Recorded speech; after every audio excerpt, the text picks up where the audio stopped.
ছাত্র জনতার গণ অভ্যুত্থানে ক্ষমতাচ্যুত প্রধানমন্ত্রী শেখ হাসিনা ভারতে গিয়ে আশ্রয় নেন। সেখান থেকে যুক্তরাজ্যে যেতে চেয়েও তিনি তা পারেননি। তাই গত 5 আগস্ট থেকে বাধ্য হয়ে ভারতেই থাকতে হচ্ছে তাকে। আজ শনিবার ভারতের সংবাদ মাধ্যম হিন্দুস্তান টাইমসের এক প্রতিবেদনে বলা হয়, ভারতেও শেখ হাসিনার সময় ফুরিয়ে আসছে। কেননা শেখ হাসিনার কূটনৈতিক লাল পাসপোর্ট বাতিল করেছে বাংলাদেশের অন্তর্বর্তীকালীন সরকার। তার কাছে আর কোনো পাসপোর্ট নেই বলে জানিয়েছেন বাংলাদেশের একটি সূত্র।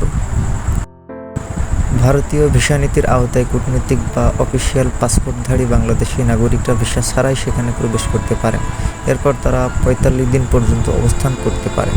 আজ পর্যন্ত শেখ হাসিনা ভারতে কাটিয়েছেন 20 দিন। সেখানে বৈধভাবে তার থাকার সময় শেষ হয়ে আসছে, কেননা নিয়ম অনুযায়ী সেখানে তিনি আর 25 দিন থাকতে পারবেন।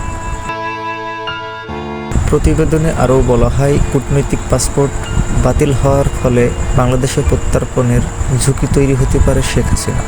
সেখানে তার বিরুদ্ধে এখনও পর্যন্ত 51টি মামলা হয়েছে, যার মধ্যে 42টি হত্যা মামলা।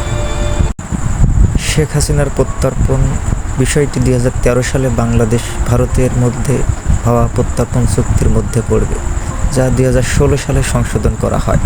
চুক্তিতে বলা হয়েছে, রাজনৈতিক বিবেচনায় মামলায় আসামি হলে অভিযুক্তকে প্রত্যর্পণ বা ফেরত দিতে অস্বীকৃতি জানানো যাবে। কিন্তু এই চুক্তিতে হত্যা মামলার বিষয়টি সুস্পষ্টভাবে রাজনৈতিক বিবেচনার বাইরে রাখা হয়েছে।